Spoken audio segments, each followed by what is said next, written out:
Ryan Cherki is done waiting, after barely getting the role he expected. Under Didier Deschamps, the young French star has reportedly made his message clear. Play me or I'm gone. And what happened after France's win over Sweden may prove he means it. Let me break it down. France beat Sweden 3-0. Les Bleus secured their passage to the World Cup round of 16, thanks to a brace from talisman Kylian Mbappé, either side of a strike from Bradley Barcola. It should have been a clean night, a dominant performance. A squad full of the world's best players marching into the knockouts with momentum and confidence. But none of that is what people are talking about. Despite the celebratory atmosphere in the French camp following the convincing win, footage shared on social media highlighted a potential rift. Cherki, who had struggled for minutes during the tournament, appeared to distance himself from his teammates and his head coach after the match. Here's what the video shows. Cherki was standing alone in the center of the pitch, waving to the supporters when Deschamps approached him to acknowledge his contribution. The former Lion star seemed to brush the manager's hand away, and as Deschamps made a second attempt to engage him, Cherki leaned down to tie his boot, effectively shifting away from the 57-year-old. Two attempts both rebuffed, in full view of cameras in the stands. The clip amassed millions of views online, with neither Deschamps nor Cherki responding to the awkward scenes. And look, the internet read it exactly the way it looked. Football fans on social media believe the footage is clear evidence that Cherki is frustrated with his lack of playing time at this summer's showpiece tournament. Damn, Cherki hates Deschamps, one fan wrote on X. I don't even blame him, he's treated him horribly. Another fan put it even more directly. If I was Cherki, I would ignore and brush Deschamps' handshake too, because he deserves far better than that. If you didn't need him in your team, why did you call him up only to treat him with poverty minutes? With all the talent he possesses as your 10, that's the question sitting right at the center of this whole thing. Why bring him? Why call him to a World Cup only to use him as window dressing? Because here are the numbers. Cherki has been restricted to substitute roles in all 4 of France's games, accumulating a total of just 51 minutes on the pitch. Against Sweden, a game France won 3-0, a game that was effectively finished by the 74th minute.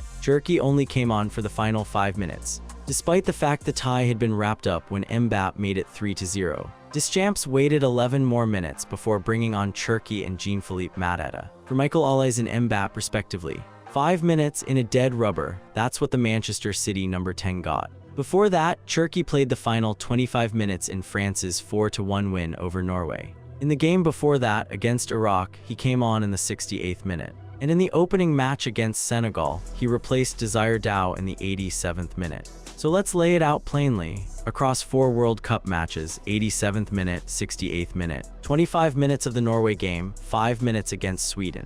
A grand total of 51 minutes at a tournament France are widely expected to win. And in those 51 minutes, no goals, no assists. Nothing to force Deschamps' hand on the scoresheet. Frustration seems to be boiling over for the Manchester City star, who is yet to start a game in North America.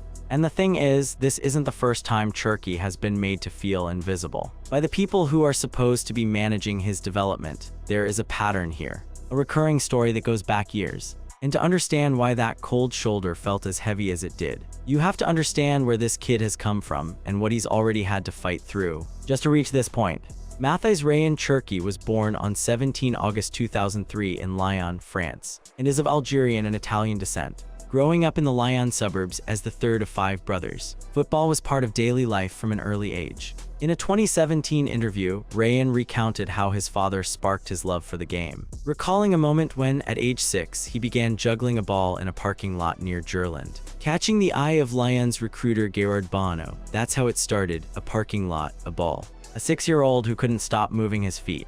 Raised in Lyon, the city whose crest he would later wear for more than a decade, Cherki entered football unusually early, joining AS St. Priest, before moving into Olympique Lyonnais Academy at the age of 7. From the very first day the coaches saw him, they knew something was different. From the outset, coaches identified not just technical brilliance but rare improvisation, two-footed control, elastic dribbling, and a willingness to attempt solutions others would not see. By 15, he was already running with Lyon's senior reserve side. By 16, they had no choice but to throw him into League One. His prodigious talent quickly set him apart, and by July 2019, at just 15 years old, he signed his first professional contract with Lyon.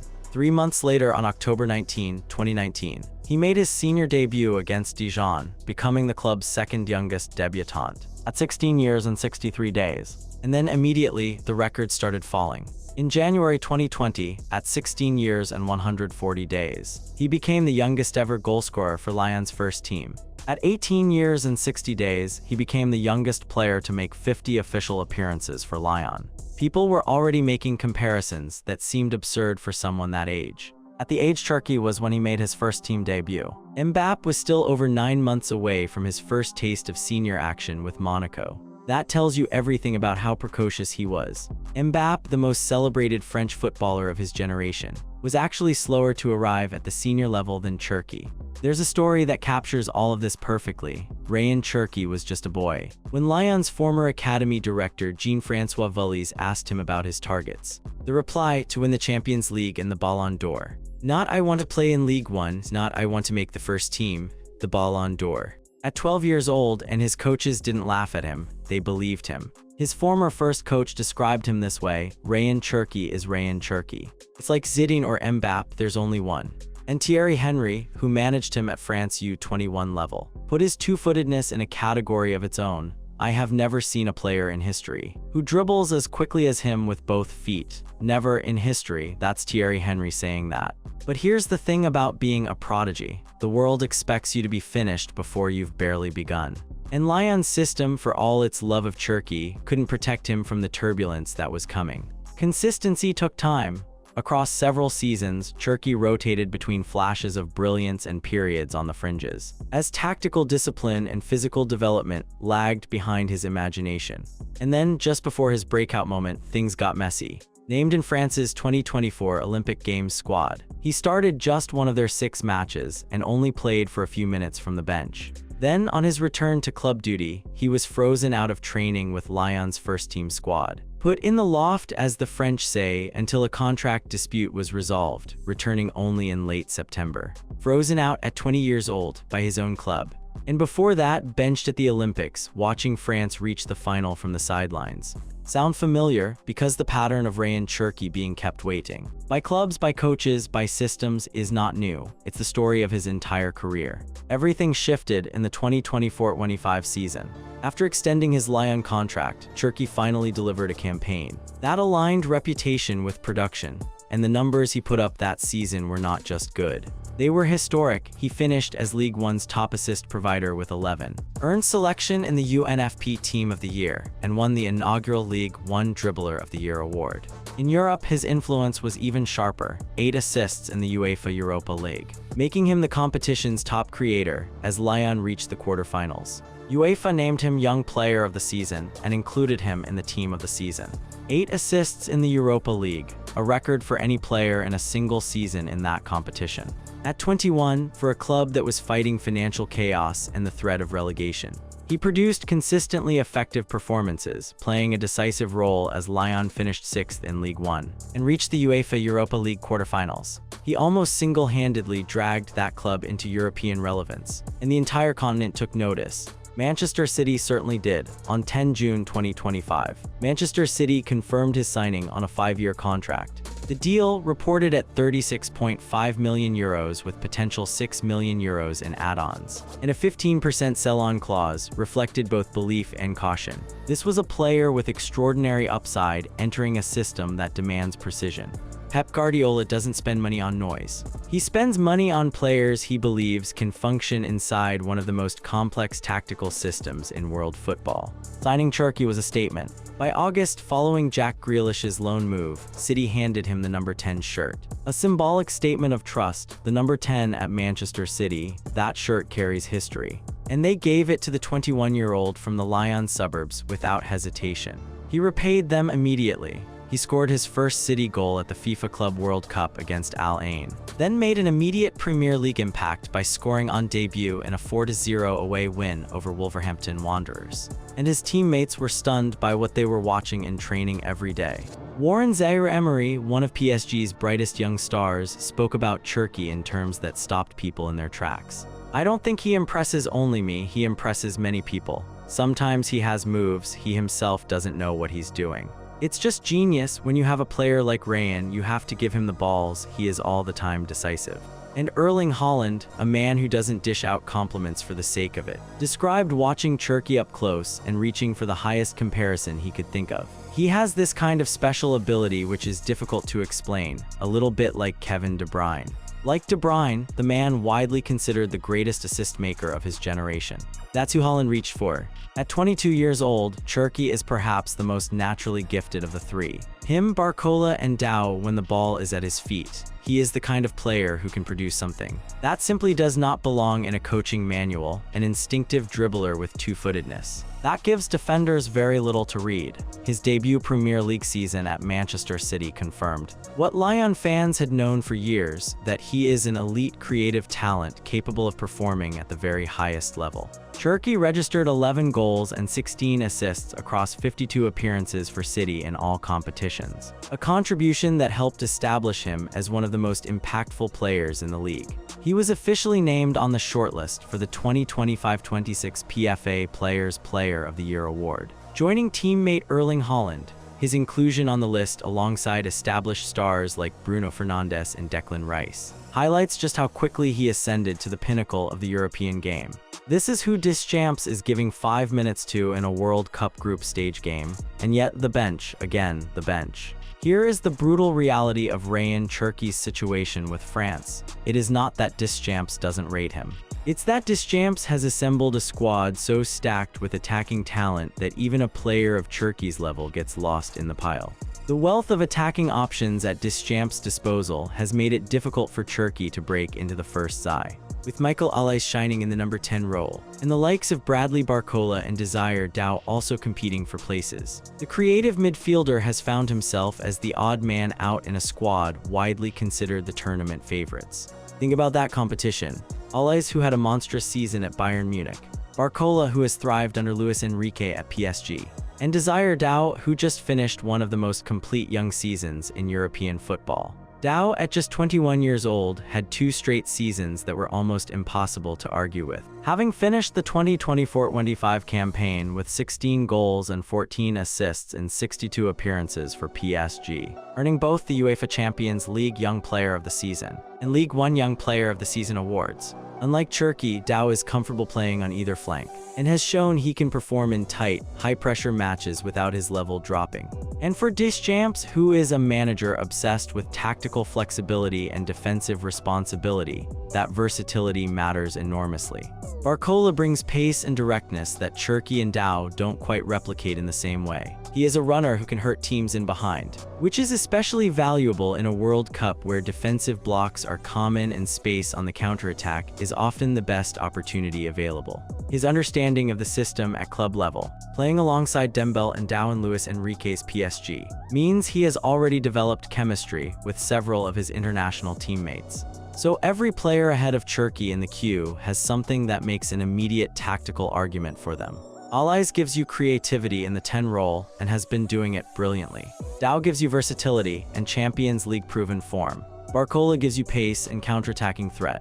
And Cherki, he gives you something none of them can give you. He gives you the unpredictable, the unreadable, the move that even he didn't know he was going to make a second before he made it. But Deschamps has spent his career as a coach prioritizing the system over the moment of magic. And in that framework, Cherki is always going to be the one who makes the manager nervous. This tension was predicted long before the World Cup started. Former France manager Raymond Domenech went on record and said Cherki had essentially no path into this squad. Domenech warned the City star he wouldn't make it to the 2026 World Cup squad. Speaking to L'Equipe de Greg, he said, Akliouch, Olise, and Nkunku are his direct competition. He has no chance. Everything depends on what he does at Manchester City. If they go far, if he plays a few games, comes on at the end of some games, a little 15 minutes here and there. Domenech was wrong about the World Cup squad. Cherki did make it. On 14 May 2026, Cherki was selected in the 26-man squad for the 2026 FIFA World Cup. But what Domenech was right about, with devastating accuracy, was the 15 minutes here and there part, because that is exactly what has happened. Despite his genius status among teammates, the challenge for Cherki remains securing a permanent starting spot under Didier Deschamps. With 6 caps and 2 goals to his name, the competition within the French squad is fierce. And the national team boss is known for demanding tactical discipline alongside individual flair. And that is the core of the standoff. Cherki's game is built on freedom. Deschamps' system is built on structure. Those two things have been grinding against each other from the moment he first pulled on the France shirt.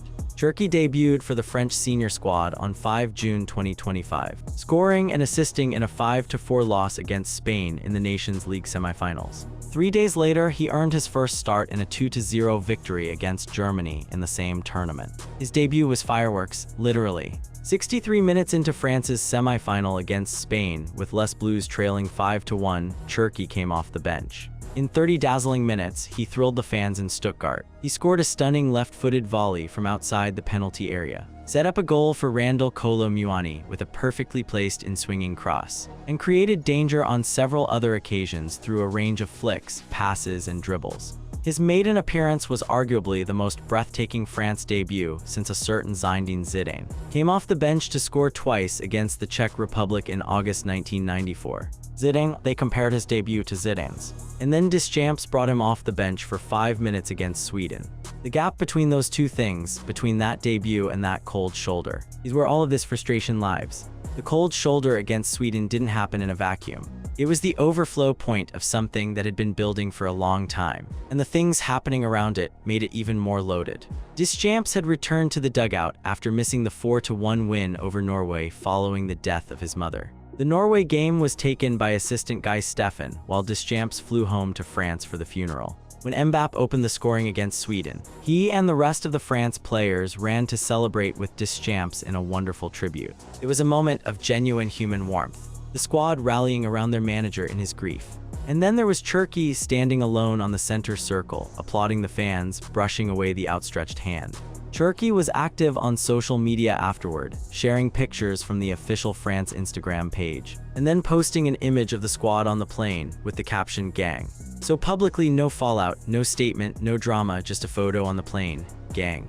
But the body language on that pitch told a different story. And the thing that has people most gripped is that nobody, not Cherki, not Deschamps, has come out and explained it. The manager did acknowledge that maintaining harmony in such a talented group is a constant challenge. The team spirit doesn't win matches, Deschamps warned, but it can lose them. That line landed differently after the Cherki footage went viral, because it wasn't about harmony in the abstract. It felt like a man talking about something very specific and choosing not to say the name. And Deschamps, in a separate moment at the press conference, made another comment that felt pointed. Go ahead, find problems, that's good. It shouldn't all be sunshine and roses. Go ahead, find problems. Whether that was about the Cherki footage specifically, or about the media hunting for cracks in a winning team, that comment will be dissected either way. Now Cherki faces a choice that he didn't ask to be in. France are into the knockout rounds. They face Paraguay next. And the question hanging over the camp is whether Deschamps reads that incident as a player releasing private frustration, something every football dressing room contains, or whether he reads it as a public challenge to his authority that cannot go unanswered. Because here's what is true about Deschamps as a manager. He has spent years managing egos inside squads that are essentially all-star collections. This is a man who has navigated the Benzema situation, the Pogba situation, the rotating cast of French football's personality clashes. He does not panic, but he also does not forget. It's clear that Cherki is lower down Deschamps' pecking order than France's other attacking stars. That pecking order was set before the tournament began, and one awkward post-match moment is unlikely to rewrite it. What it does do is put pressure on both of them in a very public way. And pressure in a World Cup knockout environment has a way of either breaking things or forging them. The Man City ace, who is one of 6 contenders to win the coveted Men's Players Player of the Year award, following an excellent debut campaign in the Premier League, couldn't hide his frustration after the Sweden game and will be hoping for more minutes in the next game against Paraguay. And maybe that's all this was, not a declaration of war, not a resignation. Just a 22-year-old who has been told he's a genius by Haaland, by Henry, by the whole football world. Sitting on the bench, watching a game finish in front of him. Getting 5 minutes when the winning margin is already 3 goals. And for one brief, unguarded, very human moment failing to pretend that everything is fine. Such behavior from a player towards his manager is highly unusual, and points to a potential serious conflict brewing within the squad. Whether it becomes that, a genuine fracture that disrupts France's World Cup run, or whether it quietly dissolves over the next few training sessions and a decent run out against Paraguay, we're about to find out. But what is not in any doubt is this: Rayan Cherki has waited his whole career to be at a tournament like this. He waited on the bench at the Olympics. He waited in Lyon's loft during a contract dispute. He waited through years of potential and wonderkid and future star labels. And then he went out and had one of the best debut seasons at Manchester City that anyone has seen from a new signing in years. 51 minutes across 4 World Cup matches. That's what all of it has bought him so far. He stood on that center circle and he waved to the fans. Deschamps walked over and Cherki bent down to tie his boot.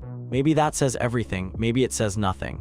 But France are in a World Cup knockout round. Cherki has 51 minutes to show for it. And the most dangerous thing for Deschamps right now isn't Paraguay. It's the possibility that the most gifted player in his squad stops caring about playing time altogether and just goes through the motions. Because a frustrated genius on the bench is one thing. A disengaged one is something else entirely. Thank you for watching. If you enjoyed watching this video, click on one of the boxes playing on your screen to watch more similar